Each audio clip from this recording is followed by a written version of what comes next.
What stranger will you never forget? When I was in elementary school I fell through ice. A man who was walking his dog saw me fall and rushed to the shore. I frantically swam back to the shore. I was only about 5 meters into the pond, so it wasn't a long way. But it took some with soaked winter clothes. When I reached the shore, the man pulled me up by my jacket. It would have been difficult to get up, as there was a steep incline. I didn't thank him, because I was in shock. But I bet he knows I was grateful. And 20 years later I still hope I would have thanked him. I was doing tech support and my customer was so happy with my service she offered to marry me to her daughter. I politely declined. I was waiting for my appointment with an optometrist when an old Haitian man walked in with the grocery bags. Thai receptionist knew him, so he walked up to me and proceeded to ask me riddles. When I finally got the answer to one, he reached into his bag and gave me a Snickers, then left. To this day I'm really curious as to what would motivate a man to become a wholesome riddler. The gentleman in a business suit handing me his umbrella in the middle of a downpour. We just were passing each other on the sidewalk. Our eyes met and he just handed over the umbrella with a "here ya go." Never saw him ago. I had a similar encounter when my oldest was a toddler.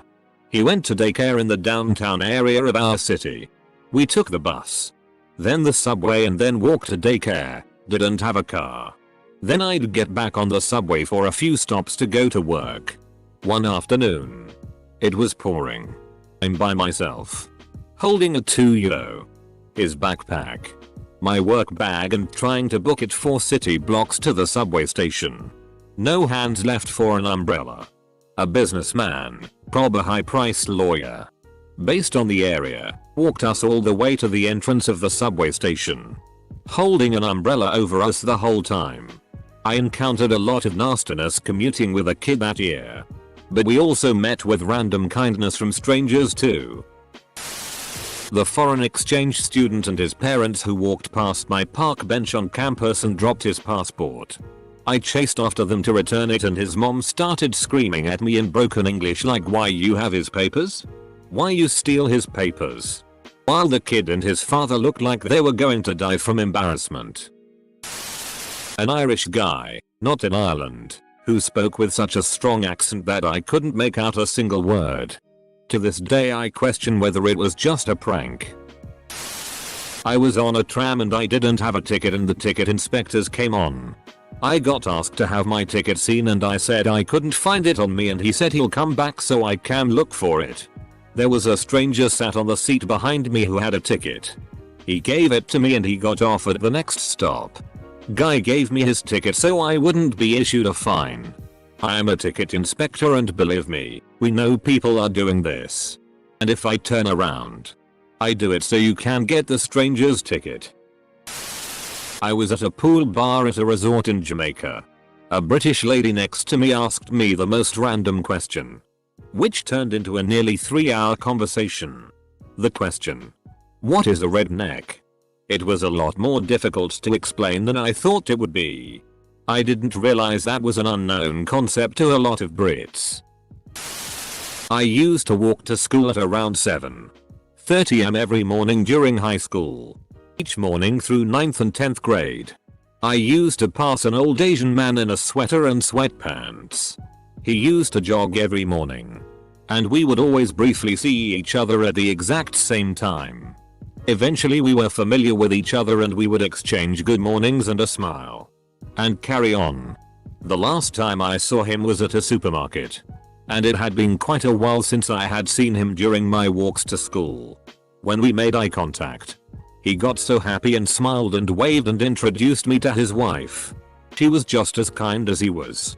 As I continued my walks in the morning until graduation, I always hoped to run into him again and see how he had been. I guess I grew attached to him or something. Unfortunately I never saw him again after that. And from time to time he still crosses my mind. I hope he's okay. He used to be the highlight of my days when no one else could smile at me. I was driving down south with my girlfriend. We have a blowout so I put on the donut. The donut blows out while we're exiting the very next exit. So there we are, maybe 19 and at least 100 miles from anyone we know, at a gas station in the middle of nowhere. I'm thinking on what to do next. And probably looked like there was something wrong, so this older man offered to help. He drives me 20 or so minutes to a junkyard to get a cheap tire. Then he puts the tires on the rim with no more than a pry bar in some soapy water. Had a compressor on his truck, so he aired it up and I put it on. And we went on our way. The lady who told me I looked great in blue. And that it was clearly my color. To this day, if I'm deciding between shirts to buy or wear, I'll go with blue. That compliment was about 15 years ago at least. When I was super overweight, I was just starting to work out somewhat regularly. Being morbidly obese at the gym is terrible. I have never felt more eyes on me before in my life. I was on a treadmill, grinding out some inclined walk like jogging. And a super fit girl got on the machine next to me. This was all pre-COVID. She did a short warm up. And before she got off the treadmill, she turned to me and gave me a high five and told me to keep it up. It was so encouraging to have that support when I was used to getting stared at by everyone else in the gym. Her small, kind gesture went a long way. When I was younger, I went grocery shopping with my dad. As we were walking, an old man stopped us and handed both me and my sister a shiny $1 coin. He told us that he wanted us to have them and to have a Merry Christmas. I never saw him again. But I think of that kind old man from time to time. There are a few. The biggest one was when I was homeless and asked a lady for the time. She told me and asked if I wanted to share her sandwich and the paper. She was the first person to treat me like a person. Like I was worth something in years. I never got her name, but I will remember her fondly for the rest of my life. I know that you'll never, ever know what a difference she made in my life. Just that one simple thing she did and the humanity she showed me changed my life. I got sober just a few days later and completely turned my life around. One person, one smile, one kindness that you may never think of again in your life can change someone else's life beyond measure. My lost wallet was returned in the mail. The anonymous stranger sent it back at their own expense. $9.75 postage, with all the money, credit cards, driver's license, and other items intact. Nothing was missing. A note enclosed read, "Please do something kind for a stranger whenever you have the opportunity." In college, I was dating a girl. I really loved her. But I realized that we were incompatible and we had to break up. So I downed a handle of vodka by myself in my dorm. I was drunk as, but still feeling tired. So I decided to head to the bars and drink some more. I actually don't remember if I made it there or not. But I remember getting off the bus from having come from the bars and was too wasted to continue the relatively short walk to my dorm. I decided to just lay down where I was at, which was quite literally the gutter next to the railing. Luckily it was an empty gutter, but a gutter nonetheless. This complete bro dude comes by and sees me laying in the gutter and helps me up. He helps me walk back to my dorm, and on the struggle there he asks me what's wrong. I explained the situation.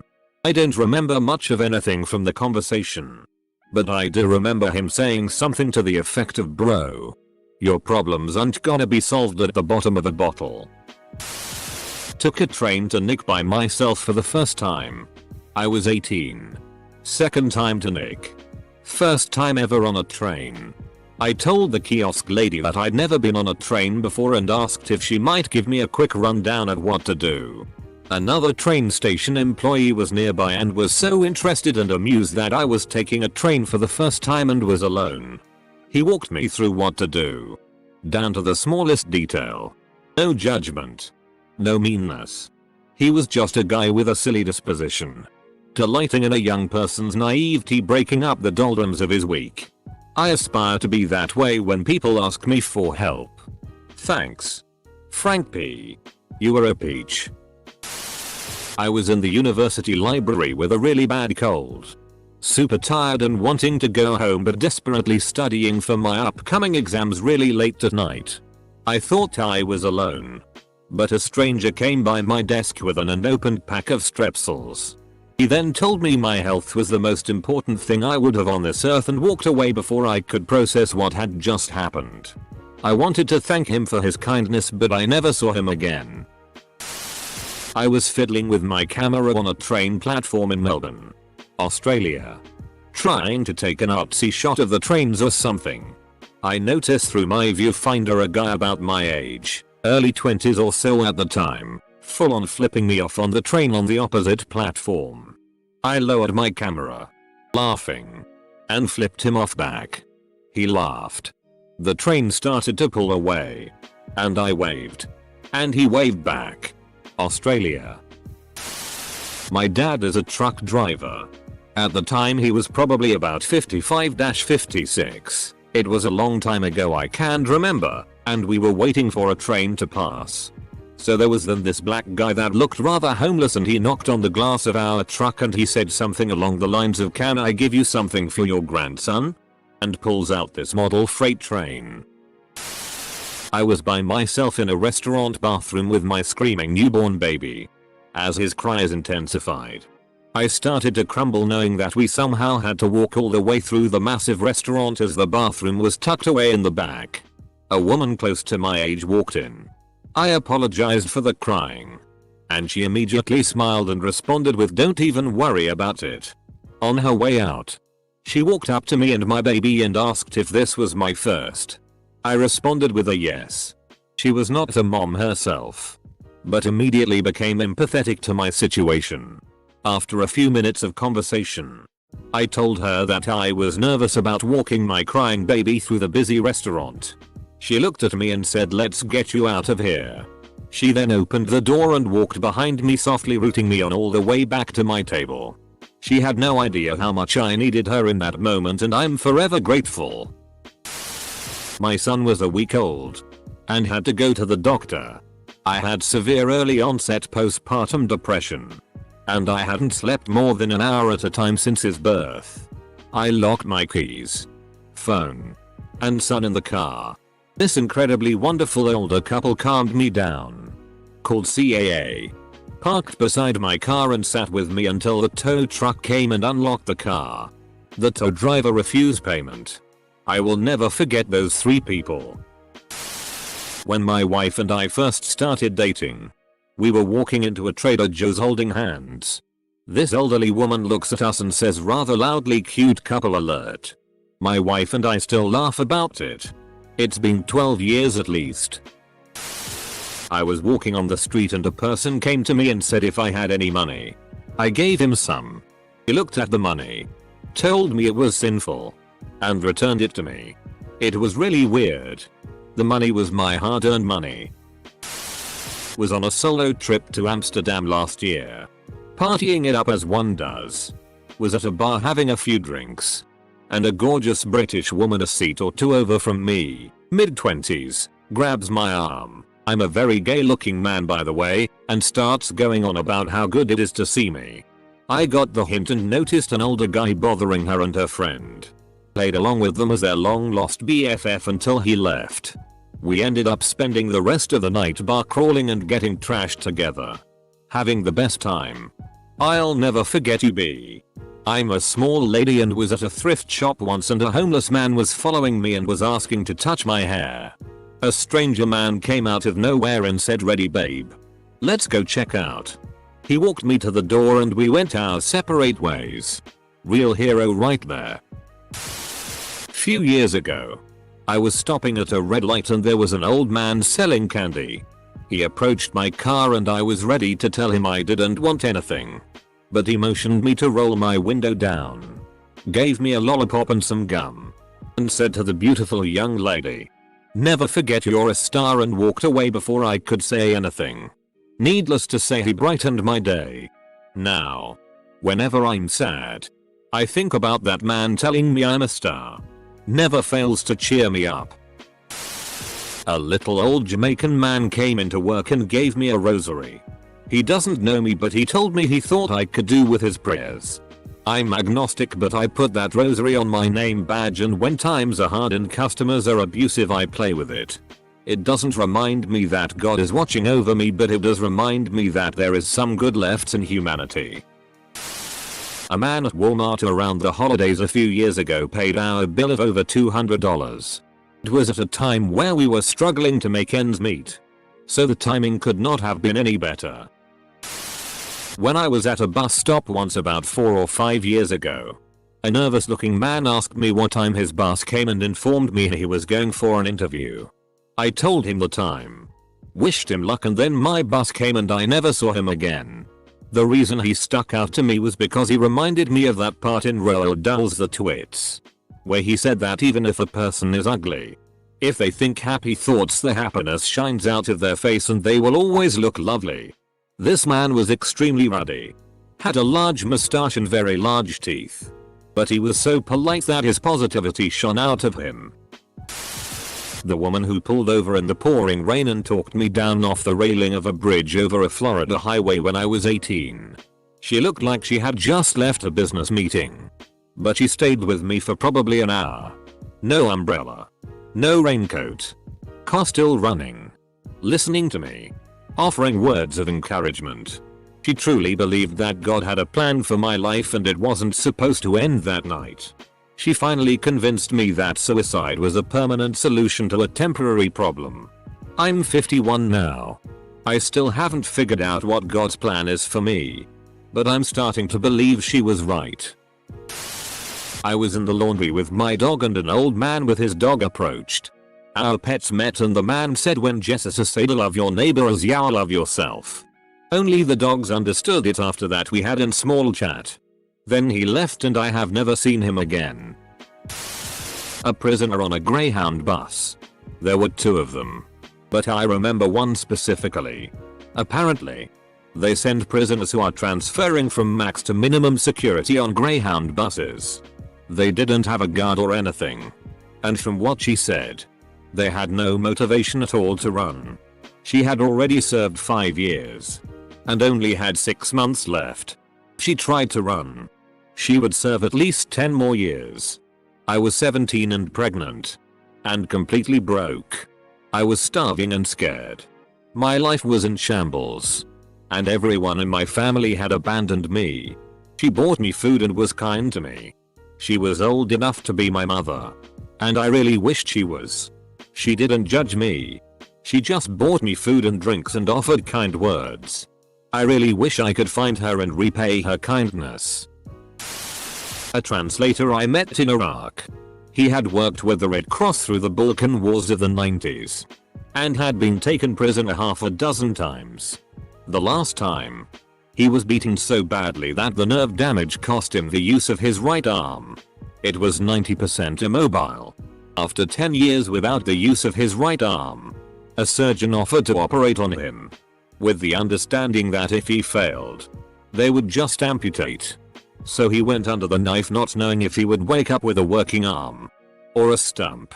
After 5 years of physical therapy, learning how to use his arm again, he signed up to work as a translator in the war in Iraq, because he saw how many innocent Iraqis were being killed by American forces due to the communications barrier.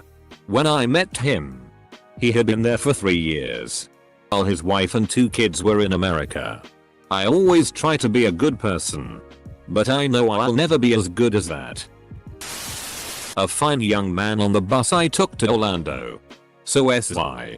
And we started talking as we waited for the last long leg to Orlando. We talked in line as we got on the bus, and sat next to each other the whole time, just talking and even flirting a bit. He was funny and thoughtful, but we knew we were just passing the time. Still, we talked so candidly during those last few hours that it made a real impression on me. We didn't exchange numbers or anything, but we both wished each other the best as he got off the stop before mine. I don't even remember his name and probably wouldn't know him if I saw him, but I remember the feeling of talking with him and, weirdly enough, even miss him. Hope he's alright. Went on a 3-day trip to Berlin and saw 2 women having a heated argument. It ended with one of them doing a cartwheel and throwing up her mid-left fingers, then running away. I went down to a veterinarian pharmacy I had never gone to about a year ago in the summer. I had a lot of time to wait for the prescription to be filled. First time customer. So I couldn't call ahead, and so I went to the nearby shopping village. They had a public piano there. I've played piano since childhood and recently tried to sing and play at the same time. Knowing that nobody knew me around, I started to play and sing American Pie 'Cause Who Cares. A woman was just walking by and stopped and started singing harmony. Also started up Piano Man and she sang along with that as well. We sang and played together for a good 15 minutes before I had to return, but that was just a spontaneously magical encounter. I learned she used to sing at clubs. And I told her I used to play in jazz bands. We had a good time together. And I doubt we'll see each other again, but I'll never forget her. I know this will be lost to the comments, but I cannot forget this lady. I was the closing cashier at a grocery store when a very tired looking lady came through. I'll never forget what she got because she got a steak and some seafood and a frozen bag of Arby's fries. I was just trying to make light conversation and said something along the lines of looks like a good time.